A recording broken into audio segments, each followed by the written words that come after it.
आङो बे बेलायाव बेखौनो बुंनो खावलायगोन जे बिबान लानाया गिदिर बाथ्रा नङा, बिबाना उन्दै गिदिर नङा, बिबाना बयनाबो समान। जास्ट आफादखौ दैदेननो थाखायल' आफादगिरि नेहाथारिखौ बांसिन थांखिनानै आफादा सोलिनांगौ जायो। दा जिखि बिबानानो जायाथों मानो गावनि बिबाना बिबानानो, आरो बे बिबाननिफ्राय दिनै नोंथाङा मालाबाबो बारग'नो नाङा, नोंथाङा एरायनानै थानो नाङा, आरो बे बिबानखौ फिसा साननानै नोंथाङा माब्लाबाबो गावखौ उन्दै साननो नाङा। आरो बेखौ लानानै दिनै नोङो सोद्रोमा जानो हागौ, दिनै नोङो मेम्बार जानो हागौ, गाबोन माबा मोनसे बिबानगिरि जानो हागौ, गाबोन नों बे आफादनिनो आफादगिरि जागोन। दिनै नोङो प्राइमारियाव दङबा, गुदि आफादाव दङबा, गाबोन नोंथाङा जिल्ला आफादाव थांगोन, गाबोन नोंथाङा मिरु आफादाव थांगोन। बेबादिनो जोंनि बिबानफ्रा सोलाय सोल' जानानै गाहायनिफ्राय गोजौ फारसे थांगोन। आरो बेनिखायनो जोङो साफ्रोमबो जोंनि बिबानगिरिफ्रा गावनि बिबानखौ उन्दै सानालासे बे बिबानखौ आब्रुथियै गावखौ बावसोमनानै खामानि मावनो हायोबा नोंथाङा बे बिबाननिफ्राय माब्लाबाबो उन्दै फारसे बा उन फारसे थांनाय नङा, गोजौ फारसे दावगालांगोन, आं बेखौ मिजिं खालामो। ओनसोलनि मोन 6था आफादनि जे जोंहा गोदान आफादनो जे बिबान गथायनाय आरो समायखिरा लानाय बे हाबाफारिखौ लानानै जोङो खुंग्रिं ओनसोलनिफ्राय मोनसे खौरांगिरि मेल जोङो लिंदोङो। आरो बे खौरांगिरि मेलावनो बाहागो लानो हानाय जा खुंग्रिं दख'रा बर' समाजनि मानाव गेदेर आफादगिरि जाहा बिसर नार्जारि बिथां, खुंग्रिं हिमालय हारिमु आफादनि जाहा आफादगिरि जाहा परबिन बसुमतारी बिथां, खुंग्रिं गुदि बर' थुनलाइ आफादनि जाहा आफादगिरि जाहा दिपक महिलारि बिथां, आरो खुंग्रिं ट्राइबेल संघनि जोंहा आफादगिरि जा नबिन नार्जारि बिथां, आरो जोंनि मोनद' आफादनि गुबुन गुबुन बिबानाव थानाय जोंनि दैदेनगिरि बिथांमोन, आरो जोंनि सानसुमै मेलेमजिबि नोंथांमोन, आं नोंथांमोन गासैनोबो आंनि गोसो गोरबोनिफ्राय आङो नोंथांमोनखौ बरायबाय। आङो दिनैनि बे खौरांगिरि मेलनि गेजेरजों बेखौनो फोरमायनो लुबैदों जे जोंहा फैबाय थानाय जोंहा ख्रिस्टमासनि आरो लोगोसे जोंहा गोदान बोसोर 2025 मायथाइनि आङो बयनिसिमबो आंनि गोसो गोरबोनिफ्राय आङो गिबियाव बरायग्रोनाय आङो जासिबाय। आङो दिनै नैबे खौरांगिरि मेलनि गेजेरजों बेखौनो फोरमायनो लुबैदों जे जोंहा खुंग्रिं ओनसोला 1918 मायथाइयाव जोङो गायसनजादोंमोन। बे समा जोंहा ब्रिटिशफोरनि सममोन। बे समावनो जोंहा खुंग्रियाव दरबा गामि, बे दरबा गामिया गायसनजादोंमोन। फारियै जोंहा हाथिजुरा FB, बुहुर FB, दाखिनगाव FB, आमिनपारा FB आरो खुंग्रिं FB, बे दरबा गामिया गायसनजानानै जोङो थांनाय 2018 मायथाइयाव 100 बोसोरनि मोनसे फोरबो फालिथाय बेखिनिखौ जोङो खुंफुंबाय। जोंनि बे ओनसोलाव थानाय गुबुन गुबुन आफाद जोङो जथायै बेखौ खुंफुंनो हादों। आरो देग्लाय 2024 मायथाइयाव थांनाय 10 आरो 11 डिसेम्बर खालि जोंनि खुंग्रिं ओनसोलाव थानाय मोनद' आफाद फारियै खुंग्रिं गुदि बर' थुनलाइ आफाद, खुंग्रिं दालाइसा दुलाराय बर' फरायसा आफाद, खुंग्रिं दख'रा बर' समाज, खुंग्रिं प्राइमारि ट्राइबेल संघ, खुंग्रिं हिमालयान हारिमु आफाद आरो खुंग्रिं जौगाखां आफाद, बे जथायै जोङो मोनसे बोसोरसालिया जथुम्मा बेखौ जोङो गाजा गोमजायै सानैनि मेहेरगोनां हाबाफारिजों जों खुंफुंबाय। आरो बे खुंफुंजानाय समावहाय जोंहा गोजाम आफादखौ सिफायनानै जे गोदान आफाद जोङो दानानै लादोंमोन।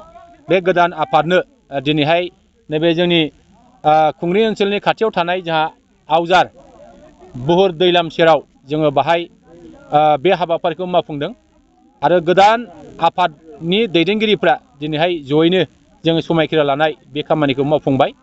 आरो बे समायखिरा लानाय हाबाफारिजोंनो लोब्बा लाखिनानै जों खौरांगिरि मेल जोङो बाहाय लेंनो सिगांदों जे खुंग्रिंनि थाखाय फैगौ 50 बोसोर 100 बोसोर बे बोसोराव जोङो खुंग्रिं ओनसोलखौ जों माबायदि लांनो, बे बाथ्राफोरखौ जोंहा गोथौयै जों सावरायलायनाय जादों। आरो जों थांखि लानाय जादों जे जोङो खुंग्रिं ओनसोलखौ जोङो दानांगौ जायोबा जोंहा खुंग्रिं जौगाखां आफादनि गेजेरजों मोनसे थांखि लानाय जादों जे जोंहा मोनसे नोजोर लानाय जादों जे आदर्श जौगाखां आरो देरसिन खुंग्रिं दानायनि मोनसे जोंहा नोजोर दङ। आरो बे नोजोरखौ लानानै दिनैहाय जोङो फैबाय थानाय समाव जोङो माखासे खामानि मावफुंनो थाखाय जोङो सिगां दोङो। आरो बाहाय जोङो फैबाय थानाय समाव जों मा मा थांखि लानानै खामानि मावलांगोन बे बाथ्राफोरखौ जोङो गुवारै सावरायदों।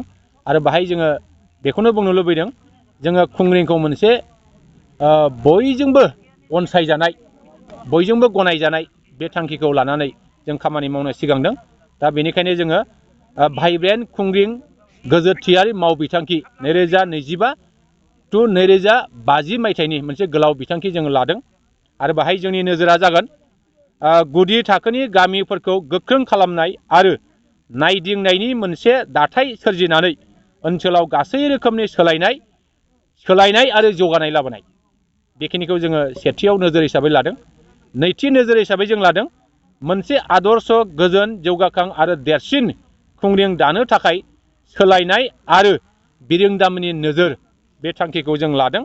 आरो जोङो बिनि गेजेराव खुंग्रिं जौगाखां आफादनि सिङाव जोंहा माखासे आफादफोर जोङो दानानै लानो जोङो सिगांदों, जायखौ जोङो भाइब्रेन्ट खुंग्रिं दानायनि नोजोरजों जोङो खामानि मावगासिनो दङ। दा 1 नं आफादा जागोन सावस्रि आरो अनसाय आफाद, जों बेखौ दानानै लानो सिगांदों। गोजोन आरो खुसि आफाद, जों बेखौ दानानै लानो सिगांदों। कमन प्रपार्टि मेनेजमेन्ट कमिटि, बेखौबो जों दानानै लानो सिगांदों। आइजो आरो गोहोगोरा खालामग्रा आफाद, बे आफादखौबो जों दानानै लानो सिगांदों। जिउ राहा कअर्डिनेशन कमिटि, बेखौबो दानानै लानो जों सिगांदों। सोलोंथाइ आरो खुदिया लोगोआरि आफाद, बेखौबो दानानै लानो जों सिगांदों। आरो आबहावा आरो बोथोर सोलायनाय आफाद, बे आफादफोरखौ जोङो दानानै जोङो फैबाय थानाय समाव बे ओनसोलनि माखासे जौगानायनि खामानि मावनो जों सिगांदों। बे मोनसे। आरो जोङो भाइब्रेन्ट खुंग्रिं गोजोरथियारि मावबिथांखिनि गेजेरजों माखासे खामानि मावनो जोङो आखायाव लादों।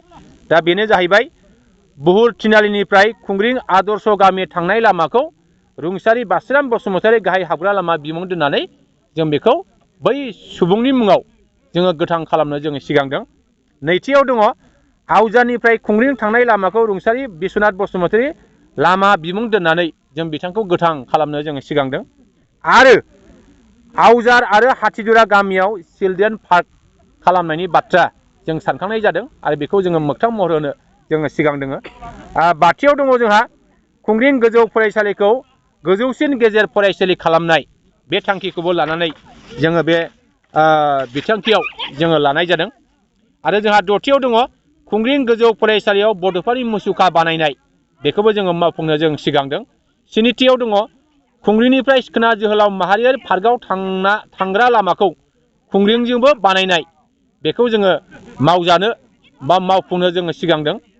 दाइनथियाव दङ गुवार खुंग्रिं ओनसोलनि थाखाय बुनियादी देहा फाहामसालि बानायनाय बा गायसननाय, बे खामानिखौ जोङो मावफुंजानो लुबैदों आरो मावफुंनो जों सिगांदों। गुथियाव दङ खुंग्रिं गोजौ फरायसालिनि गेवलां गेलेग्रा फोथारखौ माइनु कुमार बसुमतारी गोसोखां मिना फोथारखौ माइनु कुमार बसुमतारी गोसोखां मिनि स्टेडियाम बानायनाय, बे खामानिखौबो जों मावफुंनो सिगांदों। जिथियाव दङ खुंग्रिं ओनसोलाव मोब्लिब साबस्टेशन बानायनाय, बे खामानिखौबो जों मावफुंनो सिगांदों। जिसेथियाव दङ NH 127C दन्टक खुंग्रिं आवजानिफ्राय उल्टापानिसिम थांनाय जे लामा मानास आरो 7 नम्बर लामाखौ जोंहा बानायनायनि मोनसे बिथांखि जोङो लानो जोङो सिगांदों। 12थियाव दङ खुंग्रिं ओनसोलनि मोनफ्रोमबो गामियाव गामियारि मावसोम हान्जा, भिलेज भलन्टियार्स, गामि ब्रिगेड, भिलेज ब्रिगेड, गामि गौथुम, भिलेज काउन्सिल आरो गामि आफाद, भिलेज कमिटि दानायनि जोङो थांखि लानाय जादों। 13थियाव दङ खुंग्रिं ओनसोलखौ आदर्श जौगाखां आरो देरसिन दानायजों लोगोसे गोहोगोरा भाइब्रेन्ट बेकसिट मडेल आरो समायना खुंग्रिं दानायनि थाखाय बा गामि दानायनि थाखाय जोङो सानखांनाय जादों। आरो जोंहा 15थियाव दङ खुंग्रिं ओनसोलनि सिङाव गोबां रोखोमनि समाजारि जेंनाफोरखौ सुस्रांनो थाखाय हाबाफारि मावफुंनाय, बे थांखिखौबो जोङो लानाय जादों। आरो जोंहा 16थियाव दङ खुंग्रिं ओनसोलनि सिङाव गोबां रोखोमनि सरकारि फसंथानफोर गायसननाय, बे थांखिखौबो जोङो लानाय जादों। आरो जोंहा 17थियाव दङ खुंग्रिं ओनसोलाव गुन गोनां सोलोंथाइनि गेजेरजों IAS, IPS, IRS, doctor, engineer, professor, lecturer गोबां बेबायदि सुबुं सम्पद दानायनि थाखाय जों मावबिथांखि लानो जों सिगांदों।